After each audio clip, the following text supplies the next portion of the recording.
Hello everyone, physics educator channel में आपका स्वागत है। आज अपन मोशनल ईएमएफ पर बेस्ड प्रॉब्लम सॉल्व करेंगे। अपने को एक रिंग दी गई है जिसकी रेडियस a है और रेजिस्टेंस अपने को r दिया हुआ है।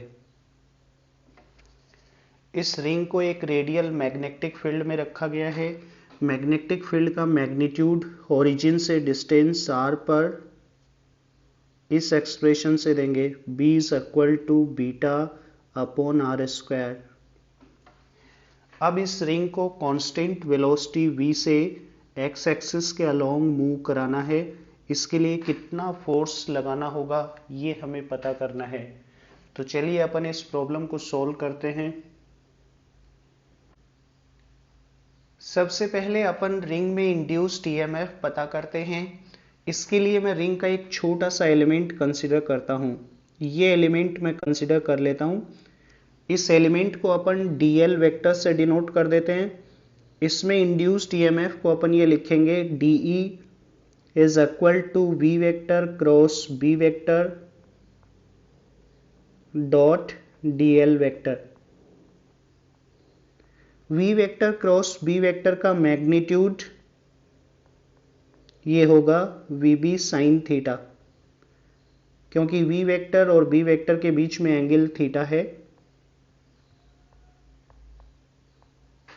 v क्रॉस b की डायरेक्शन अपन राइट हैंड रूल से पता कर सकते हैं। ये डायरेक्शन dl वेक्टर की डायरेक्शन में ही होगी, यानी v क्रॉस b और dl के बीच में एंगल 0 रहेगा। तो अपन इंड्यूस्ड ईएमएफ को ये लिख सकते हैं dE is equal to vb sine theta dl।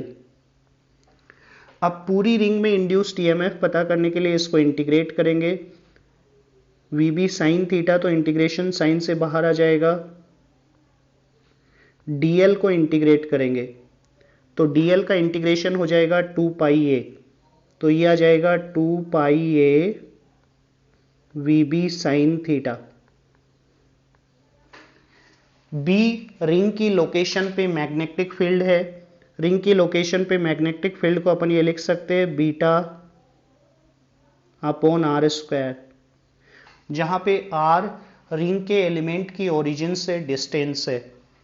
r की वैल्यू ये होगी root a square plus x square. तो मैग्नेटिक फील्ड ये आ जाएगा beta upon a square plus x square. Similarly sine theta अपन पता कर सकते हैं।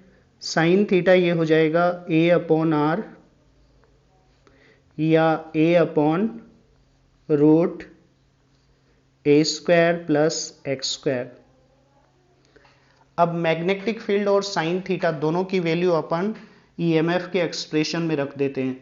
तो ईएमएफ ये आएगा E is equal to 2 pi a we,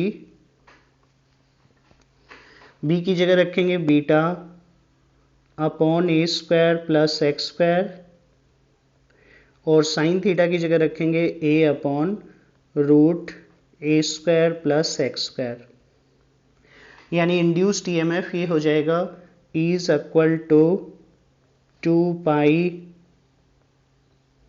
A square v beta upon a square plus x square to the power 3/2। अपने को रिंग का रेजिस्टेंस दिया हुआ है। रिंग का रेजिस्टेंस है कैपिटल R। तो इसमें जो करंट फ्लो करेगी उसको मैं ये लिख सकता हूं E अपॉन R। यानी इस रिंग के अंदर इतनी करंट फ्लो करेगी 2 pi a square v beta upon a square plus x square to the power 3/2, और इसको R से डिवाइड कर देते हैं तो ये करंट का एक्सप्रेशन हो जाएगा।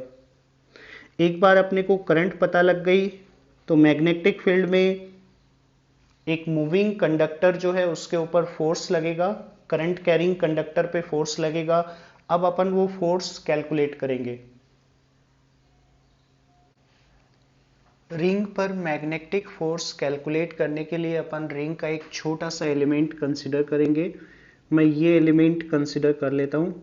इस एलिमेंट को अपन dl वेक्टर से डिनोट कर देते हैं। dl वेक्टर पे मैग्नेटिक फोर्स को ये लिखेंगे df vector is equal to I dl vector cross b vector. अब यहाँ पर देखिए dl वेक्टर तो टेंजेंशियल डायरेक्शन में पॉइंट करेगा, यानी dl वेक्टर की डायरेक्शन इधर की ओर रहेगी, और b वेक्टर रेडियल डायरेक्शन में पॉइंट कर रहा है। इन दोनों के बीच में एंगल 90 डिग्री रहेगा, ये एंगल 90 डिग्री है। तो df वेक्टर का मैग्नीट्यूड अपन ये लिख सकते हैं df is equal to I dl b, और इसकी डायरेक्शन अपन राइट हैंड रूल से पता कर सकते हैं। अपन देखेंगे कि इसकी डायरेक्शन dl वेक्टर और b वेक्टर के प्लेन के परपेंडिकुलर आएगी, जिसको अपन यहाँ पे इस तरह से दिखा सकते हैं।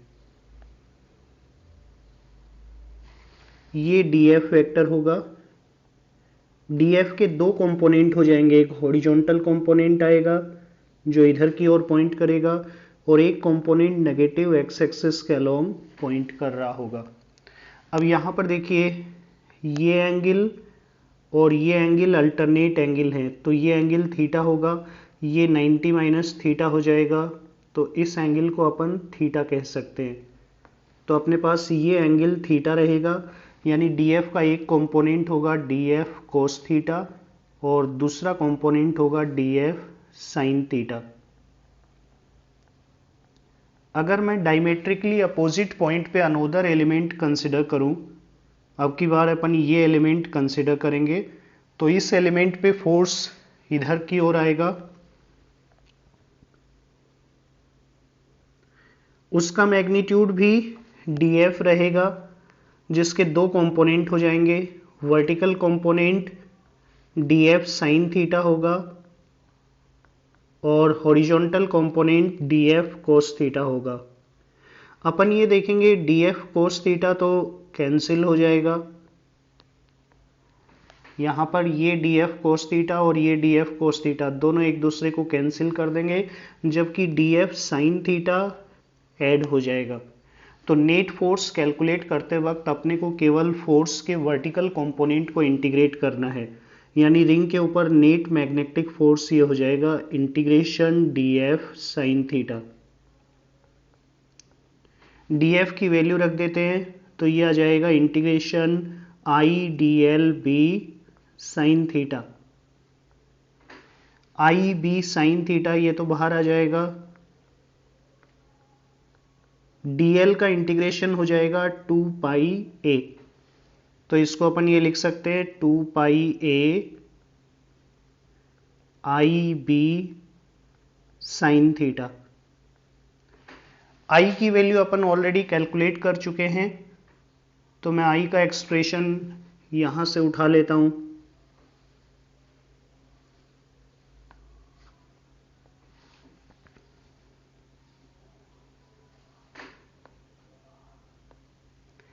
I की जगह अपन ये वैल्यू पुट करेंगे। मैग्नेटिक फील्ड की जगह अपन ये रख सकते हैं B is equal to beta upon r square. R square हो जाएगा a square plus x square, और साइन थीटा की जगह अपन ये रखेंगे sine theta is equal to a upon root a square plus x square. तो मैग्नेटिक फोर्स का एक्सप्रेशन ये आ जाएगा F is equal to 2 pi a into 2 pi a square beta upon r into a square plus x square to the power 3/2। Magnetic field की value भी रख देते हैं beta upon a square plus x square, और sine theta की value रखेंगे a upon root a square plus x square. इन सारी टर्म्स को अपन क्लब करके इस तरह से लिख सकते हैं, ऊपर ही आ जाएगा 4 पाई स्क्वायर a की power 4 v beta square upon r. अब नीचे a square plus x square की पावर देखें तो यहाँ पे पावर 3/2 है, यहाँ पे पावर 1 है और यहाँ पे पावर 1/2 है। तो अपने पास ये आ जाएगा a square plus x square to the power 3। इतना मैग्नेटिक फोर्स लगेगा। ये मैग्नेटिक फोर्स रिंग के ऊपर नेगेटिव एक्स एक्सिस के अलोंग लगेगा।